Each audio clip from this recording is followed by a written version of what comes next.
നമസ്കാരം. ഇന്ന് നമ്മൾ നോക്കാൻ പോകുന്ന ടോപ്പിക് കപ്പാസിറ്റേഴ്സ് ആണ്. നമുക്കറിയാം കപ്പാസിറ്റേഴ്സ് ഒരു പാസീവ് കമ്പോണന്റ് ആണ്.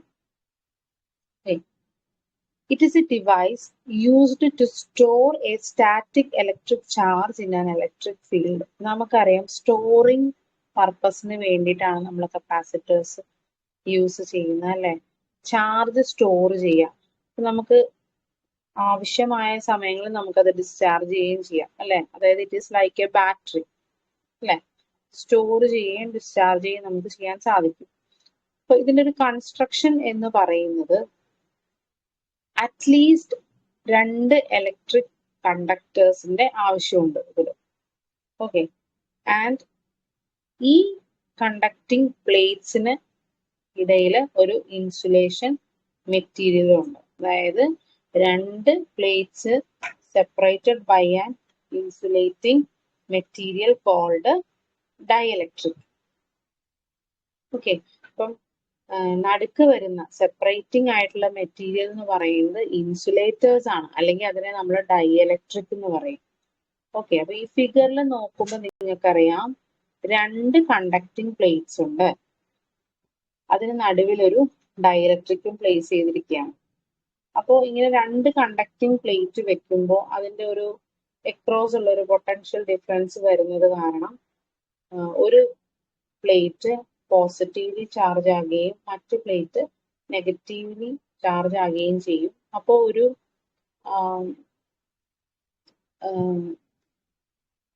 Charge separated by a distance എന്നൊരു രീതിയിൽ ഒരു പൊട്ടൻഷ്യൽ ക്രിയേറ്റ് ചെയ്യും.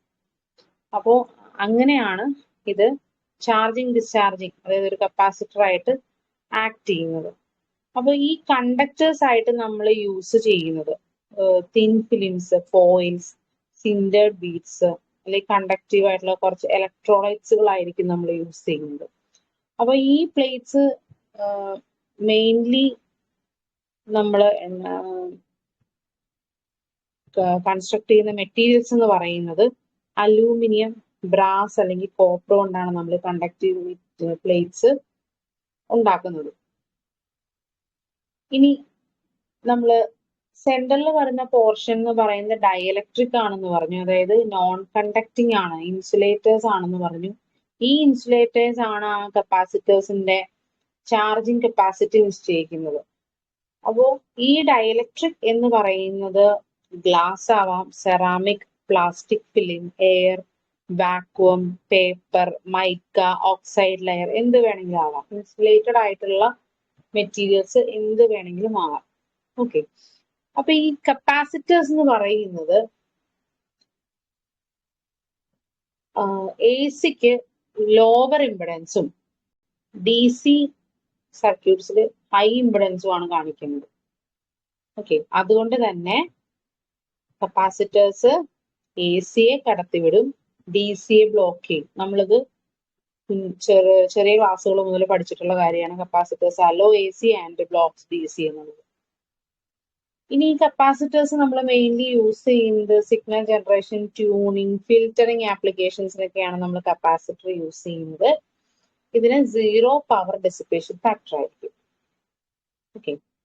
ഇനി ഹൗ കപ്പാസിറ്റർ വർക്ക്സ് എന്നുള്ളതാണ്. അപ്പൊ ഞാൻ നേരത്തെ പറഞ്ഞു ഇത് ശരിക്കും 2 conductive plate separated by a dielectric ആണ് അല്ലെ, ഇത് ഞാൻ പറഞ്ഞു. അപ്പം 2 പ്ലേറ്റ്സിനും പോസിറ്റീവ് നെഗറ്റീവ് ചാർജ് ആയിട്ട് സെപ്പറേറ്റ് ചെയ്യുന്നു എന്നൊരു കൺസെപ്റ്റ് ഞാൻ പറഞ്ഞു. അപ്പൊ നോ വോൾട്ടേജ് ഈസ് അപ്ലൈഡ് എന്ന കണ്ടീഷനിൽ, അപ്പൊ നമുക്ക് വോൾട്ടേജ് ഒന്നും അപ്ലൈ ചെയ്തിട്ടില്ല എന്ന് വരുമ്പോൾ ഇവിടെ ശരിക്കും എന്ത് സംഭവിക്കുന്നുണ്ട്, ഈ 2 പ്ലേറ്റിലെയും ചാർജ് കരിയേഴ്സ് അല്ലെങ്കിൽ ഇലക്ട്രോൺസ് പ്രോട്ടോൺസിന്റെ എണ്ണം ഈക്വൽ ആയിരിക്കും. അതുകൊണ്ട് ഇതിനെ ഇലക്ട്രിക്കലി ന്യൂട്രൽ എന്ന് നമുക്ക് പറയാം. അതായത് കറണ്ട് ഫ്ലോ ഒന്നും ഉണ്ടാവുന്നില്ല, ഇലക്ട്രിക് ചാർജ് ഇല്ല, ഇലക്ട്രിക് ഫീൽഡ് ഇല്ല. So it does not store charge. അപ്പൊ വോൾട്ടേജ് കൊടുത്തില്ലെങ്കിൽ അത് ചാർജ് ആകുന്നില്ല. ഓക്കെ. അതേസമയം when direct current passes over a capacitor, it causes the plate at one end to accumulate a positive charge by gathering protons and the plate at the other end to accumulate a negative charge by gathering electrons.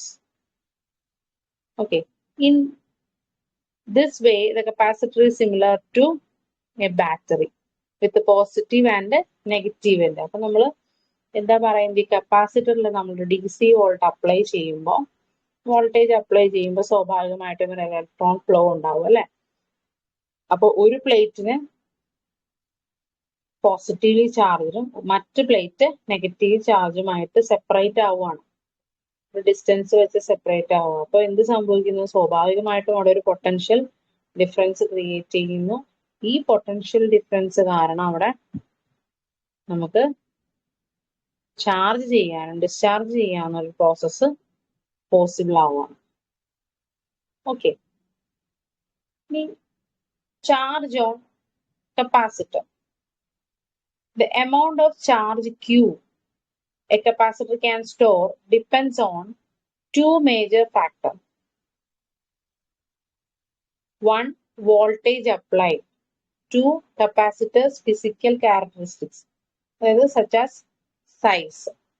അപ്പൊ ഈ അവിടെ ഉണ്ടാകുന്ന ആ ഒരു potential എന്ന് കാരണം ഉണ്ടാകുന്ന ആ ഒരു എമൗണ്ട് ഓഫ് ചാർജ് എന്ന് പറയുന്നത് ഈ അപ്ലൈ ചെയ്യുന്ന വോൾട്ടേജിനും കപ്പാസിറ്ററിന്റെ സൈസിനും ഒക്കെ ഡിപ്പെൻഡ് ചെയ്ത് നിൽക്കും.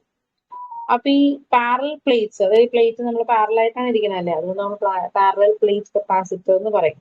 അപ്പൊ ഈ പാരലൽ പ്ലേറ്റ്സിന് അക്രോസ് ഉണ്ടാകുന്ന വോൾട്ടേജ് എന്ന് പറയുന്നത് V is equal to E into D ആണ്, where E is the electric field and D is the distance between the plates. നമുക്ക് ഇതിൽ നിന്ന് മനസ്സിലാക്കാം ആ വോൾട്ടേജ് എന്ന് പറയുന്നത് ഡയറക്ട്ലി പ്രൊപ്പോർഷണൽ ടു എന്താണ്, ഇലക്ട്രിക് ഫീൽഡ് ആണ്. അതുപോലെ തന്നെ എന്താണ്, ഈ വോൾട്ടേജ് എന്ന് പറയുന്നത് ഡയറക്ട്ലി പ്രൊപ്പോർഷണൽ ടു ചാർജും ആണ്.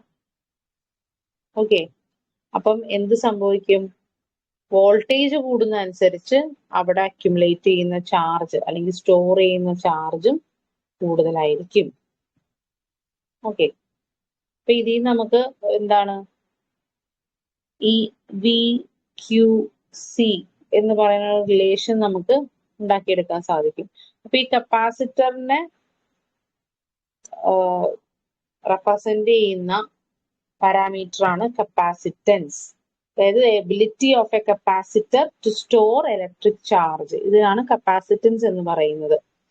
അപ്പോൾ ഇക്വേഷൻ വെച്ച് പറയുകയാണെങ്കിൽ C is equal to Q by V. ഞാൻ നേരത്തെ പറഞ്ഞു V is proportional to Q അല്ലെങ്കിൽ Q is proportional to V. ആ പ്രപ്പോർഷണാലിറ്റി കോൺസ്റ്റന്റ് ആണ് അവിടെ എന്ത് വരുന്നത്, സി എന്ന് പറയുന്നത്.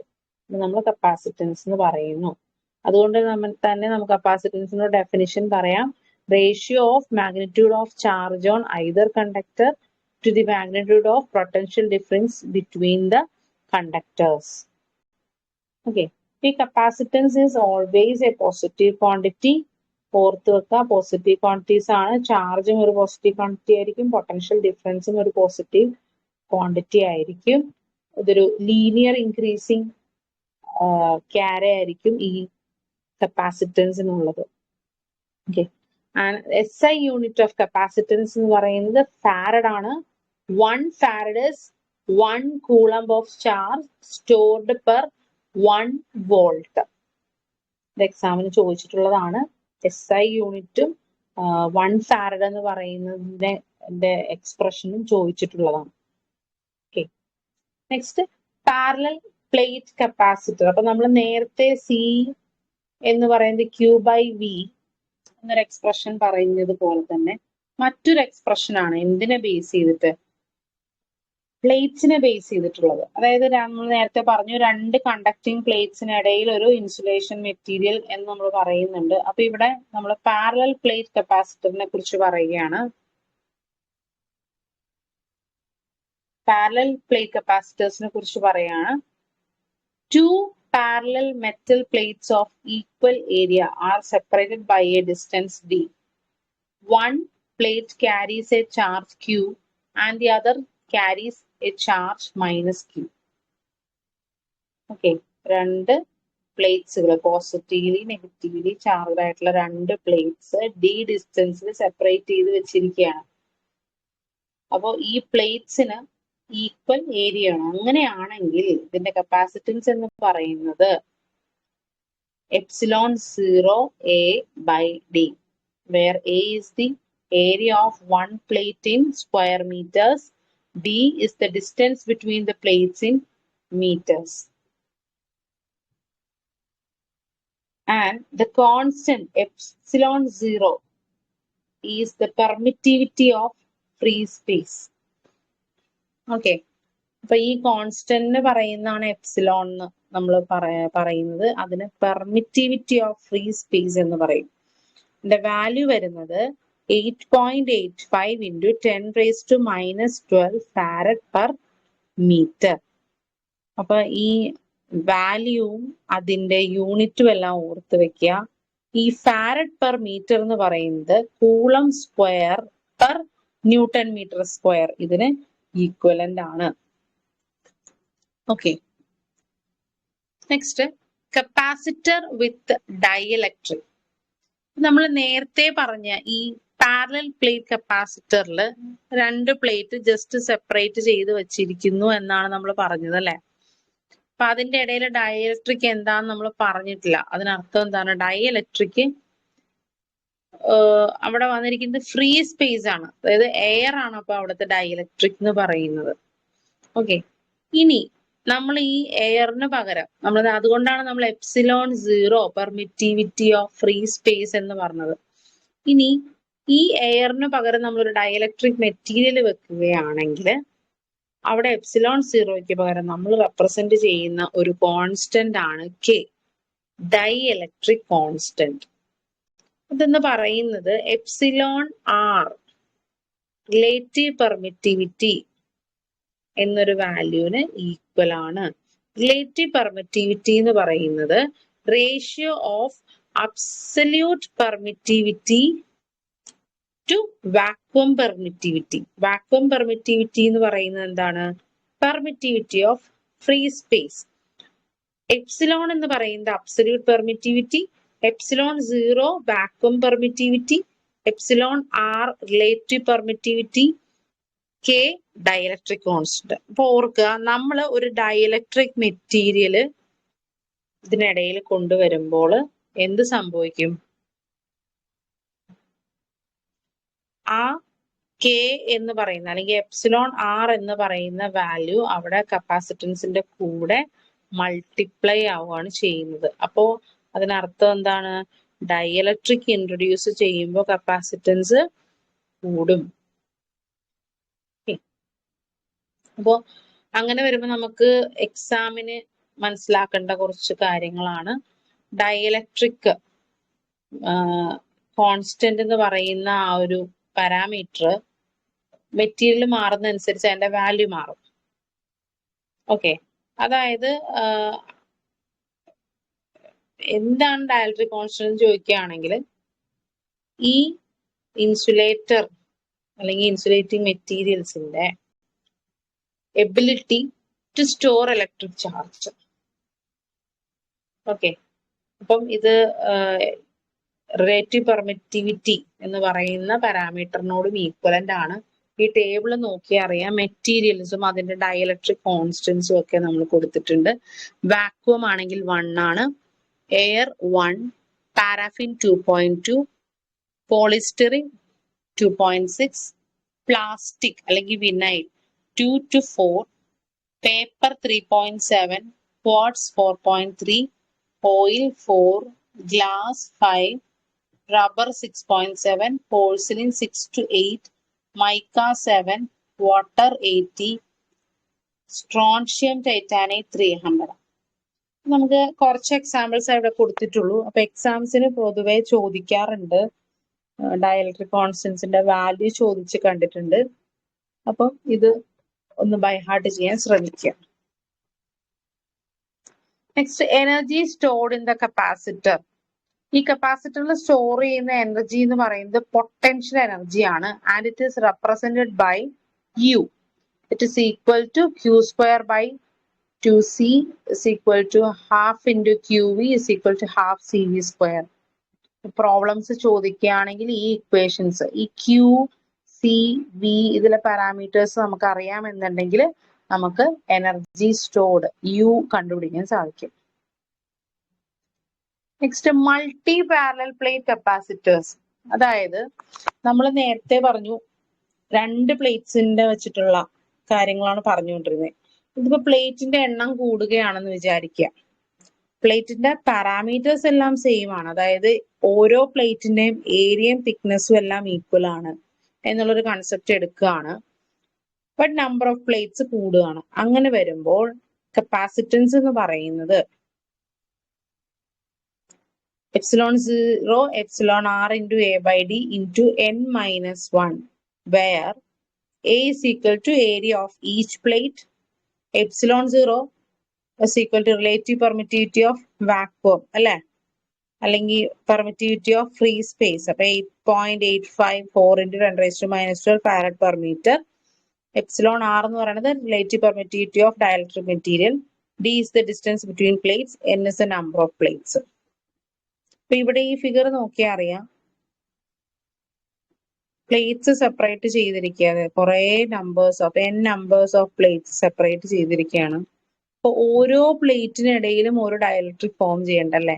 2 കോൺസിക്യൂട്ടീവ് ആയിട്ടുള്ള 2 പ്ലേറ്റ്സ് എടുക്കുകയാണെങ്കിൽ അതൊരു കപ്പാസിറ്റർ ആണ്.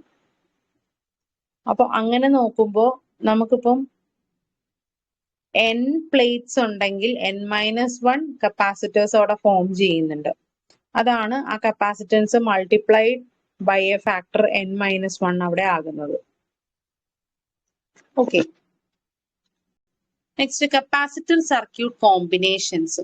നമ്മൾ റെസിസ്റ്റേഴ്സിൽ പറഞ്ഞ പോലെ തന്നെ പാരലൽ ആയിട്ടും നമുക്ക് സർക്യൂട്ട്സിൽ കപ്പാസിറ്ററിനെ പ്ലേസ് ചെയ്യാം, സീരീസ് ആയിട്ടും കപ്പാസിറ്ററിനെ പ്ലേസ് ചെയ്യാം. പക്ഷെ ഇവിടെ നമ്മൾ അതിന്റെ ഈക്വലന്റ് എടുക്കുമ്പോൾ റെസിസ്റ്റേഴ്സിന് നേരെ ഓപ്പോസിറ്റ് ആണ് വരുന്നത്.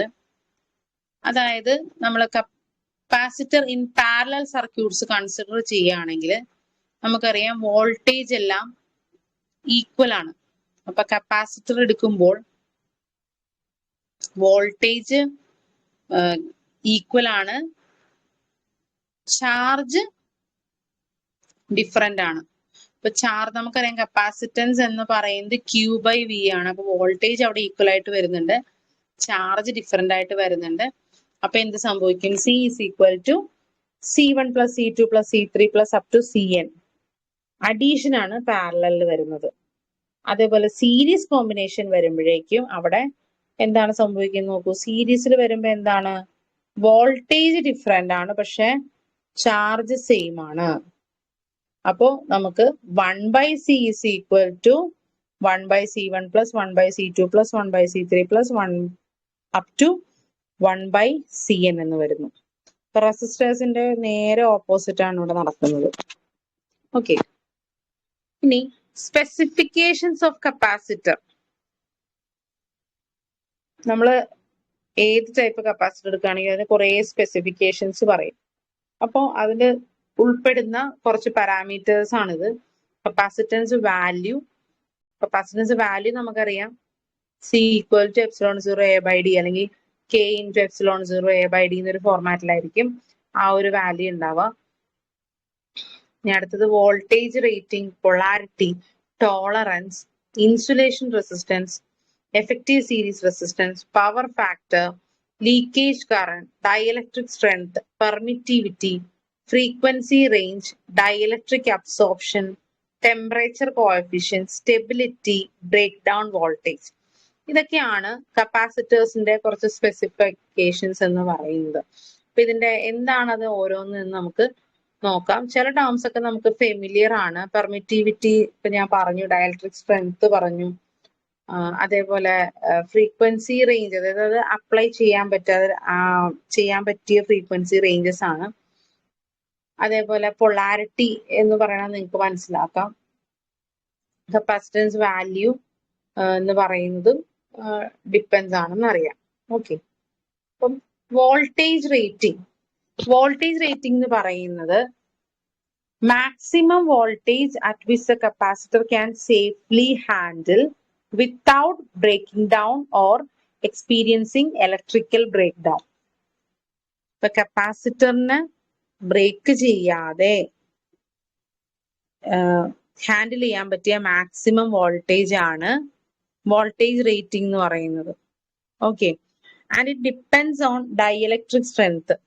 ഞാൻ പറഞ്ഞു കപ്പാസിറ്റൻസിന്റെ വാല്യൂവേ ആ ഇൻസുലേഷൻ മെറ്റീരിയൽ ഡിപ്പെൻഡ് ചെയ്തിരിക്കുന്നു പറഞ്ഞു. അപ്പൊ അതുകൊണ്ട് തന്നെ അതിന്റെ വോൾട്ടേജ് റേറ്റിംഗും ഡൈഇലക്ട്രിക് സ്ട്രെങ്ത്തിനെ ഡിപ്പെൻഡ് ചെയ്തുകൊണ്ടിരിക്കും.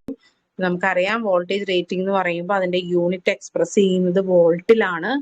ഇതിന് പറയുന്ന മറ്റൊരു നെയിമിംഗ് ആണ് working voltage direct current, WVDC. Okay, then polarity. Polarity എന്ന് പറയുമ്പോൾ നമുക്കറിയാം കപ്പാസിറ്റേഴ്സിന്, ചില കപ്പാസിറ്റേഴ്സിന് പോളറൈസ്ഡ് ആണ്, അതായത് പൊളാരിറ്റി ഉണ്ട്. അപ്പൊ നമ്മൾ കണക്ട് ചെയ്യുമ്പോൾ കറക്റ്റ് പൊളാരിറ്റി നോക്കി കണക്ട് ചെയ്തില്ലെങ്കിൽ കപ്പാസിറ്റർ ഡിസ്ട്രോയ് ആവും. അതേപോലെ തന്നെ നോൺ പോളറൈസ്ഡ് കപ്പാസിറ്റർ എന്ന് പറയുമ്പോഴേക്കും നമുക്ക് ഏത് ഡയറക്ഷനിൽ വേണമെങ്കിലും കണക്ട് ചെയ്യാം.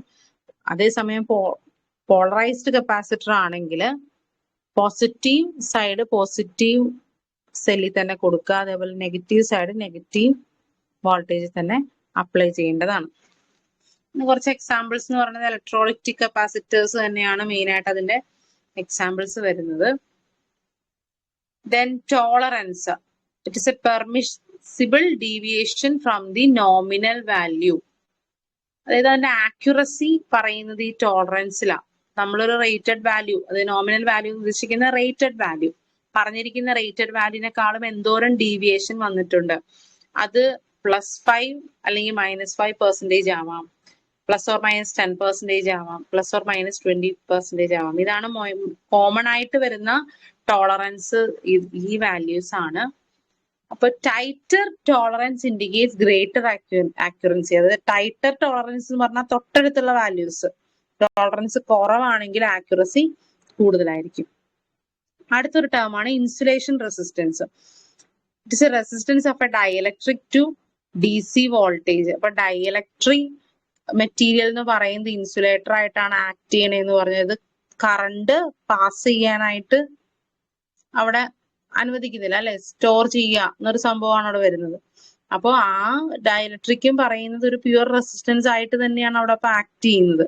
ആ ഒരു റെസിസ്റ്റൻസിനെയാണ് നമ്മൾ ഇൻസുലേഷൻ റെസിസ്റ്റൻസ് എന്ന് പറയുന്നത്. നെക്സ്റ്റ് എഫക്റ്റീവ് സീരീസ് റെസിസ്റ്റൻസ് അല്ലെങ്കിൽ ESR എന്ന് പറയുന്നത് it is the AC impedance of the capacitor when used at high frequency. Okay, AC സർക്യൂട്ട്സിൽ യൂസ് ചെയ്യുമ്പോൾ വരുന്ന ഒരു ടേം ആണ് ഈ എഫക്റ്റീവ് സീരീസ് റെസിസ്റ്റൻസ് എന്ന് പറയുന്നത്. It includes the resistance of the dielectric material, DC resistance of the terminal leads, DC resistance of the connections to the dielectric, capacitor plate resistance. ഈ പറയുന്ന റെസിസ്റ്റേഴ്സ് എല്ലാം തന്നെയും ആഡ് ആയിട്ട് വരുന്നതാണ് ഈ എഫക്റ്റീവ് സീരീസ് റെസിസ്റ്റൻസ് എന്ന് പറയുന്നത്. And it is less than 0.1 ohm. Okay, ഈ റെസിസ്റ്റൻസിന് നമ്മൾ കപ്പാസിറ്ററിന് സീരീസ് ആയിട്ടാണ് ആക്ട് ചെയ്യുന്നത്. ഓക്കെ, നമ്മൾ സീരീസ് ആയിട്ടാണ് നമ്മൾ റെപ്രസെന്റ് ചെയ്യുന്നത്. ലോ ESR എന്ന് പറയുമ്പോൾ റെസിസ്റ്റൻസ് കുറയുക എന്ന് പറയുമ്പോൾ it have better efficiency and higher performance. അപ്പം അങ്ങനെ പെർഫോമൻസ് കൂട്ടണമെങ്കിൽ അല്ലെങ്കിൽ ബെറ്റർ എഫിഷ്യൻസി ആവണമെങ്കിൽ ESR എപ്പോഴും കുറഞ്ഞു നിൽക്കണം, അല്ലെ. അങ്ങനെ കുറഞ്ഞു നിൽക്കാൻ വേണ്ടിയിട്ട് നമുക്ക് ചെയ്യാൻ പറ്റുന്ന ഒരു കാര്യം എന്ന് പറഞ്ഞാൽ പ്ലേറ്റ് ഏരിയ കൂട്ടുക. നമ്മൾ സാധാരണ റെസിസ്റ്റൻസിന് എന്ത് സംഭവിക്കും, ഏരിയ കൂടുമ്പോൾ റെസിസ്റ്റൻസ് കുറയും. ആ സെയിം കൺസെപ്റ്റ് ആണ്. പ്ലേറ്റ് ഏരിയ കൂട്ടുക, providing the plate thickness remains same. Okay, ഇതുകൊണ്ടാണ് നമ്മൾ കപ്പാസിറ്റേഴ്സ് എടുത്ത് നോക്കുമ്പോൾ സെയിം കപ്പാസിറ്റൻസ് വാല്യൂ വോൾട്ടേജും ഉള്ള കപ്പാസിറ്ററുകൾക്ക് പല സൈസ് വരുന്നത്. സൈസ് മാറുന്നതനുസരിച്ച് ഈ ESR എന്ന് പറഞ്ഞൊരു കണ്ടന്റ് കുറയുമ്പോൾ എന്ത് സംഭവിക്കണം, എഫിഷ്യൻസി കൂടണം. Next leakage current. Leakage current എന്ന് പറയുന്നത് ഇപ്പൊ ഞാൻ പറഞ്ഞു ഡൈഇലക്ട്രിക് ആണ്, കറണ്ട് പാസ് ചെയ്യുന്നില്ല എന്ന് പറയുന്നത്. പക്ഷെ വോൾട്ടേജ് അപ്ലൈ ചെയ്യുന്ന സമയത്ത് ഒരു ചെറിയ കറണ്ട് ഈ കപ്പാസിറ്ററിലൂടെ ഫ്ലോ ചെയ്യുന്നുണ്ട്. അതിന് കാരണം എന്ന് പറയുന്നത് ഫ്ലോ ചെയ്യാമെന്നാണ് പറയുന്നത്. അതിന് കാരണം ആ ഒരു ഇംപെർഫെക്റ്റ് ഇൻസുലേഷൻ അല്ലെങ്കിൽ ഡൈഇലക്ട്രിക് മെറ്റീരിയലിന്റെ ഇംപെർഫെക്ഷൻസ് കൊണ്ടാണ് ഈ സ്മോൾ കറണ്ട് ഫ്ലോ ചെയ്യുന്നത്. അങ്ങനെ ഫ്ലോ ചെയ്യുന്ന സ്മോൾ കറണ്ടിനെയാണ് നമ്മളിവിടെ ലീക്കേജ് കറണ്ട് എന്ന് പറയുന്നത്. It mainly depends on material, applied voltage, temperature and charging period. Okay, അപ്പൊ ഈ ഒരു 4 പാരാമീറ്റേഴ്സിനെയാണ് ലീക്കേജ് കറണ്ട് ഡിപ്പെൻഡ് ചെയ്യുന്നത്. ലാർജ് ലീക്കേജ് കറണ്ട്സ് ഉള്ള കപ്പാസിറ്റർ ഏതാന്ന് ചോദിക്കുകയാണെങ്കിൽ അലൂമിനിയം ഇലക്ട്രോളിറ്റിക് കപ്പാസിറ്റർ ആണ്. ദെൻ ലോവർ ലീക്കേജ് കറണ്ട് എന്ന് പറയുന്നത് പ്ലാസ്റ്റിക് ആൻഡ് സെറാമിക് കപ്പാസിറ്റേഴ്സിനാണ് ലോവർ ലീക്കേജ് കറണ്ട്സ് ഉള്ളത്. Okay, next dielectric absorption. Okay, എന്നൊരു പോയിന്റ് ആണ്. അത് എന്താന്ന് വെച്ചിട്ടുണ്ടെങ്കിൽ നമ്മള് ഒരു കപ്പാസിറ്റർ ചാർജ് ആവുകയും ഡിസ്ചാർജ് ആവുകയും ചെയ്യുമല്ലേ. പക്ഷെ ഒരു ലോങ് ടൈം ആയിട്ട് ചാർജ് ആയിട്ടുള്ള ഒരു കപ്പാസിറ്റർ ആണെങ്കിൽ ഡിസ്ചാർജിങ് കഴിഞ്ഞാലും അത് ഇൻകംപ്ലീറ്റ് ആയിട്ട് നിൽക്കും. അതായത് ഐഡിയലി നമ്മൾ വോൾട്ടേജ് ഒന്നും കൊടുത്തില്ലെങ്കിൽ, നമുക്ക് വോൾട്ടേജ് കൊടുത്തില്ലെങ്കിൽ എന്നല്ല, ഡിസ്ചാർജ് ആയതിനു ശേഷം 0 വോൾട്ട് ഐഡിയൽ കപ്പാസിറ്ററിൽ കാണിക്കണം. പക്ഷേ റിയൽ കപ്പാസിറ്റേഴ്സിൽ ഒരു സ്മോൾ വോൾട്ടേജ് അവിടെ കാണിക്കുന്നുണ്ടാവും ഡിസ്ചാർജ് ആയിരുന്നതിന് ശേഷവും. അങ്ങനെ കാണിക്കുന്ന ആ ഒരു സ്മോൾ വോൾട്ടേജിനെയാണ് അല്ലെങ്കിൽ ആ ഒരു ഫിനോമിനെയാണ് നമ്മൾ ഡൈഇലക്ട്രിക് അബ്സോർപ്ഷൻ എന്ന് പറയുന്നത്. അല്ലെങ്കിൽ പറയുന്ന മറ്റു പേരുകളാണ് ഡൈഇലക്ട്രിക് റിലാക്സേഷൻ, അല്ലെങ്കിൽ സോക്കേജ്, അല്ലെങ്കിൽ ബാറ്ററി ആക്ഷൻ. അപ്പൊ ഓർക്കുക, ഐഡിയലി ഡിസ്ചാർജ് ചെയ്ത് കഴിയുമ്പോൾ 0 വോൾട്ട് ആണ് വരേണ്ടത്. പക്ഷേ പ്രാക്ടിക്കലി, അതായത് റിയൽ കപ്പാസിറ്റേഴ്സിൽ ഒരു സ്മോൾ വോൾട്ടേജ് അവിടെ കാണിക്കും. ആൻഡ് ഈ ഫിനോമിനെയാണ് നമ്മൾ ഡൈഇലക്ട്രിക് അബ്സോർപ്ഷൻ എന്ന് പറയുന്നത്. Next temperature coefficient. നമ്മൾ ഈ ഒരു വാക്ക് റെസിസ്റ്റൻസിലും പഠിച്ചിട്ടുണ്ട് അല്ലെ. അതായത് maximum change in its capacitance over A specified temperature range. It is expressed as parts per million per degree centigrade. Okay. Next, stability. The variation of capacitance over an interval of time under specified operating conditions. Stability എന്ന് പറഞ്ഞാൽ നമുക്ക് അറിയാം, മനസ്സിലാക്കാം. ഒരു time പീരീഡിന് ഇടയ്ക്ക് കപ്പാസിറ്റൻസിന് ഉണ്ടാവുന്ന variation അത് കുറവാണെങ്കിലാണ് highly stable ആണെന്ന് നമുക്ക് പറയാൻ പറ്റുള്ളൂ അല്ലെ. Then breakdown voltage, the minimum voltage that causes the dielectric to break. Okay, dielectric break ആവാൻ വേണ്ട മിനിമം വോൾട്ടേജിനാണ് നമ്മൾ ബ്രേക്ക് ഡൗൺ വോൾട്ടേജ് എന്ന് പറയുന്നത്. Next MCQ. The capacitance between two plates increases with. നമ്മൾ പഠിച്ച ഇക്വേഷൻ ഓർക്കുക, C is equal to ε0 A/D. അതായത് capacitance എന്ന് പറയുന്നത് ഏരിയക്ക് ഡയറക്ട്ലി പ്രൊപ്പോർഷണലും ഡിസ്റ്റൻസ് ബിറ്റ്വീൻ ദ പ്ലേറ്റ്സിന് ഇൻവേഴ്സ്ലി പ്രൊപ്പോർഷണലും ആണ്. അതായത് ഏരിയ കൂടുകയും ഡിസ്റ്റൻസ് കുറയുകയും ചെയ്യുമ്പോഴാണ് കപ്പാസിറ്റൻസ് കൂട്ടാൻ സാധിക്കുന്നത്. അങ്ങനെ വരുമ്പോൾ ഓപ്ഷൻ ഏതാണ്? Option D, larger plate area and shorter distance between plates. Okay, then dielectric constant of mica. Option C 3 to 8. നമ്മൾ ആ ടേബിളിൽ കണ്ടതാണ് 7 ആണ് വാല്യൂ വരുന്നത്. അപ്പൊ ഇതിനകത്ത് ഓപ്ഷനിൽ നമുക്ക് 3 to 8 ആണ് ഉള്ളത്. അപ്പൊ നമ്മുടെ option C. Then capacitor with the highest leakage current. Options electrolytic capacitor, paper capacitor, mica capacitor, ceramic capacitor. ഇപ്പൊ നമ്മൾ നേരത്തെ പറഞ്ഞിരുന്നു അലൂമിനിയം ഇലക്ട്രോലൈറ്റിക് കപ്പാസിറ്ററിനാണ് ഹയസ്റ്റ് ലീക്കേജ് കറണ്ട് എന്നും പേപ്പർ ആൻഡ് സെറാമിക് കപ്പാസിറ്റേഴ്സിനാണ് ലോവസ്റ്റ് ലീക്കേജ് കറണ്ട് എന്നും. ഇവിടെ ഓപ്ഷൻ വരുന്നത് ഇലക്ട്രോലൈറ്റിക് കപ്പാസിറ്റർ, ഓപ്ഷൻ എ.